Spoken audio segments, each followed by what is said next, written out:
um, my mom would always proofread my English papers.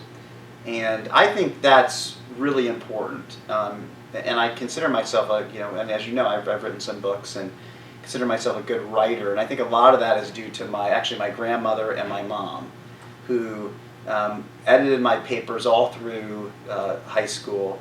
And, and then you can pick and choose as you get older what edits that you like or you don't like, but that's the way you learn. It's not like you aren't born a great writer or a great communicator or a great mathematician. It's something that you learn, and it's not just at school that you learn.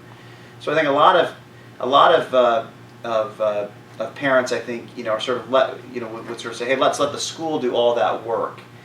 But when my kids let me, which isn't all the time, frankly, because I can be overbearing and have high expectations, but I do, if they'll let me, like to try to help them. I'm more math. My wife is more on the English stuff, but like to help them with their homework. And again, try to be that extra sort of teacher. My parents did an excellent job of that. My father more math, and my mom more on my English stuff. So you talked about your mom would help you with your writing assignments. What did that process look like? Was she, sitting there with the paper that you just wrote and going through it sentence by sentence?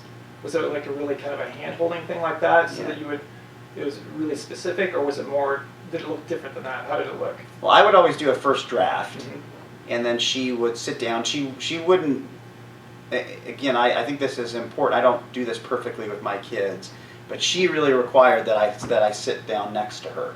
If she was gonna put in this time, she wanted me to sit there with her.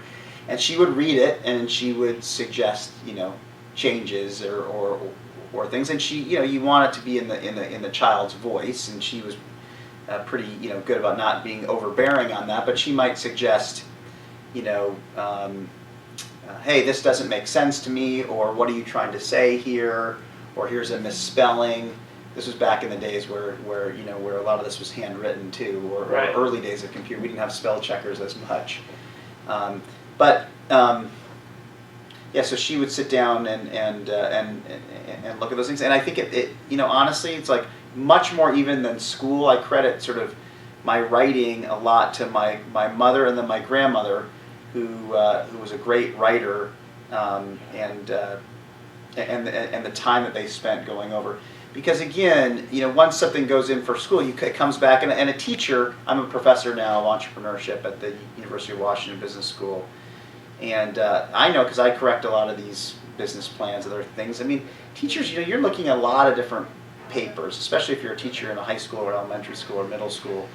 You don't have time to sort of go in depth on all these sorts of things. I just think there's only so much you can learn from that. But if you have a parent who's willing to sit down with you, not on every single thing that you do, but if you've got a book report or something, and they sit down and say, hey, have you thought of this? This doesn't make sense. You might need to reword. I think that can make a big difference. Awesome. Yeah, I think, for a lot of the parents out there, they're going to be seeing this. They want their kids to do well at school, to get straight A's, for example. And I think some people might have the attitude that, like you said, let the school take care of it, or they need to figure this out on their own. But you're saying that your mom, in turn, led you to be a great writer. You're editor of the high school newspaper staff, so early on you were a great writer. Then you've got 3 books that you published. Yeah. But your mom went through, it sounds like kind of sentence by sentence, paragraph by paragraph, and really mentored you. No question. And it wasn't going to come. There's no teacher that would ever do that. Right. No teacher has the time to do that. So that was critical that she was right there with you. It was critical.